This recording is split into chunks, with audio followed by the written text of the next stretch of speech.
Pemirsa, modernisasi dapat dimaknai sebagai jalan baru untuk mengunggulkan dan melambungkan kembali kuliner lokal di berbagai daerah.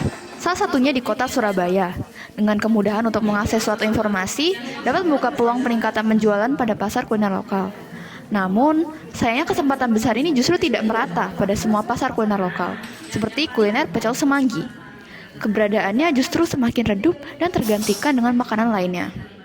Dan kali ini, saya Aksa dan Saya Lucky akan mengajak Anda untuk mengulik fenomena redupnya keberadaan pecel Semanggi dan strategi-strategi menarik untuk kembali melambungkan keberadaan pecel Semanggi.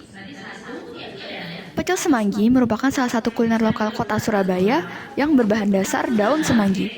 Makanan ini memiliki cara penyajian yang cukup sederhana, karena hanya terdiri dari 3 komponen saja, yaitu daun semanggi, petis, dan kerupuk puli. Meskipun tampak sederhana, terdapat banyak sekali kandungan pada daun semanggi yang baik untuk kesehatan kita. Sayangnya, masyarakat masih tidak tahu mengenai khasiat-khasiat dari mengonsumsi daun semanggi.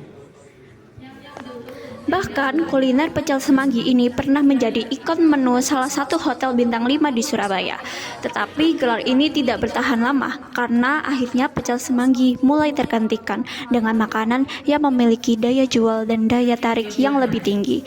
Padahal jika melihat kuliner lokal lain seperti rujak cingur, lontong balap, tahu tek yang masih eksis di zaman sekarang, bahkan lontong balap tidak hanya dikonsumsi oleh kalangan tua, tapi juga kalangan muda. Tentunya memantik rasa penasaran. Kenapa sih keberadaan pecel Semanggi ini bisa kalah saing dengan makanan lokal lainnya?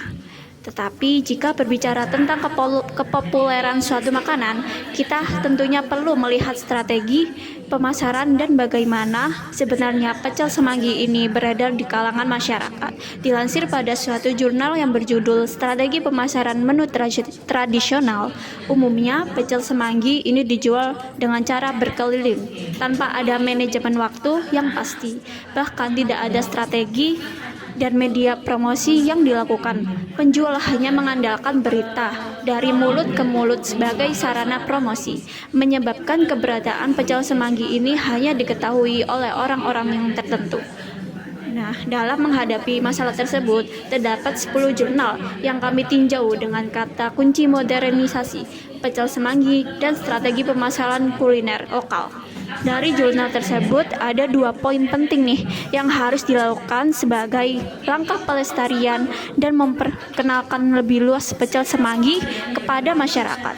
Yang pertama yaitu melakukan modifikasi yang tidak menghilangkan ciri khas dari pecel Semanggi itu, yaitu pada cara penyajian seperti menghadirkan produk pecel Semanggi instan yang tahan lama, serta menambahkan lauk sebagai topping agar semakin menggugah selera. Yang kedua, adanya strategi komunikasi pemasaran digital yang memanfaatkan media sosial sebagai media promosi.